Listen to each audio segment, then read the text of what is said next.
Why is Siddaramaiah's budget for Karnataka this year being called a halal budget? The reason is very simple, because the Bharatiya Janata Party is saying that all this budget aims to do is to appease the Muslims. BJP drew comparisons to statements made by former Prime Minister Dr. Manmohan Singh, who had said that minorities, particularly Muslims, must have first claim on India's resources, the charges that the Congress is undermining the rights of SC, ST and OBCs, and the budgetary provisions for Muslims are just plain unconstitutional.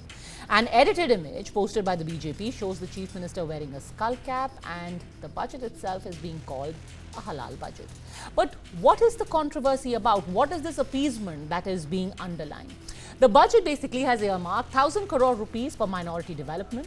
150 crore rupees have been set aside for Waqf property protection. In addition to this, an outlay of 100 crore rupees has been made for Urdu schools. 50,000 rupees assistance has been promised for marriages of Muslim couples. Imams in the state will get 6,000 rupees every month as a Samman Rashi, an honorarium. But the most controversial allocation is the reservation in public work contracts for Muslims under Category 2B. I think sometimes BJP has lost even common sense. The budget is a budget for economic progression. 4 lakh crores budget has been put forth. It's a halal budget. Means I'm really surprised that the BJP is running out of ideas. And I'm quite shocked that the High Command is keeping such incompetent leaders in Karnataka as their leadership over here. This budget is neither it has got certain purpose nor any fiscal consolidation. The debt load on the state has increased, and the last year performance is very, very poor.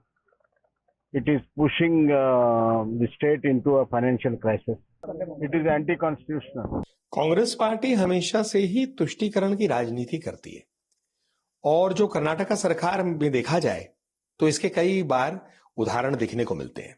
जैसे वहां पर वकफ के notice चले गए किसानों के खिलाफ, फिर हाहाकार मच गया, फिर भाजपा के जमीन लोगों के बीच खड़ी हुई तो सरकार ने फिर वापस लिया इनको, या बीच में उन्होंने हस्तक्षेप किया। अब जब बजट आया तो ऐसा दिखता है कि वापस तुष्टीकरण की राजनीति चल रही है। This is a historical budget, 16th budget by Honorable Chief Minister Mr. Siddaramaiah, and it's almost 4,09,549 crores. So this is the first time ever it's crossed 4 lakhs. And if you look at the contribution towards the GDP for the country's GDP is 8.4%, whereas if you look at the growth of the national GDP, it's only 6.4, whereas our state it is 7.4%, and we have implemented all the guarantees. Now, before we go into the controversial allocation, let's understand the reservation status of Muslims in Karnataka.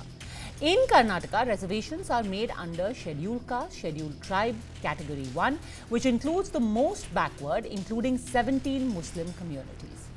Category 2A, which has relatively more backwards, including 19 Muslim communities, and Category 2B, which comprises of Muslims exclusively. Basically, all castes and communities of the Muslim religion in Karnataka are treated as socially and educationally backward classes and listed as Muslim caste separately under those categories.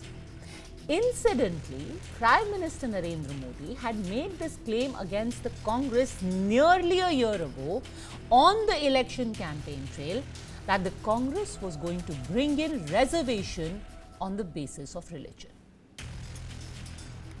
इन्होंने क्या किया है अपने manifesto में? उन्होंने लिखित कहा है, ये मेरे पत्रकार बंधु भी चौंक जाएंगे सुन करके। उन्होंने लिखित में कहा है कि अब जो सरकारी टेंडर होंगे, उस टेंडर में भी माइनॉरिटी के लिए, मुसलमानों के लिए एक कोटा फिक्स कर दिया जाएगा। By the way, at that time, the Congress said that this is only misinformation being spread by the Prime Minister himself. But cut to March 2025, that's exactly what has happened. What does this particular provision mean? It means that 4% of public work contracts will now be reserved for Muslims under Category 2B.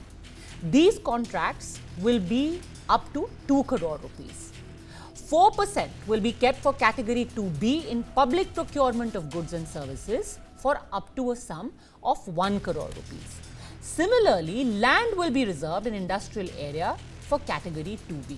This, by the way, is over and above the reservation that Muslims will be getting in other categories that we had mentioned earlier. But here's the thing. This is blatantly unconstitutional.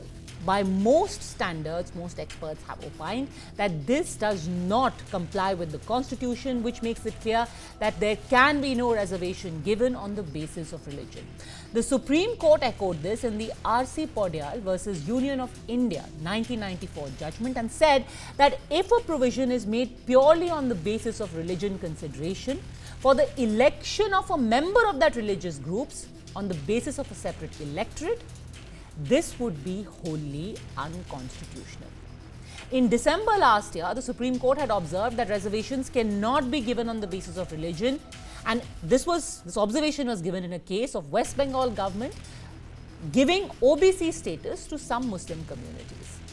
So what is the Congress's rationale? If this doesn't comply with the constitutional provisions, what is their rationale? It's very simple. It is actually political, because Muslims constitute over 13% of the population in Karnataka. The community is important in more than 40 of the 224 constituencies in the state. And in 2023 elections, a post-poll survey done by CSDS found that 92% of the Muslims had voted for the Congress. Naturally, the question then arises, when the Constitution makes it clear that you cannot give reservation on the basis of religion, is this only an effort to try and woo the minority vote bank? The question also is, are these reservations important to uplift the backward minority communities? A study focusing on the poorest 20% of households across religious and social groups, which was done by Shamika Ravi, found that access to electricity increased from 53% in 2015 to 85% in 2019. Muslims got the highest number of these connections at 71%. Only 12% had access to toilets in 2015-2016, but in 2019, this increased to 48%. Muslims and Sikhs had the highest target achievement, which was just under 50%. These indicators reflect that current social schemes of the centre and state does uplift the well-being of minority groups, but putting the whole community in several reservation groups in Karnataka, will that stand the test of law? We'll be watching closely.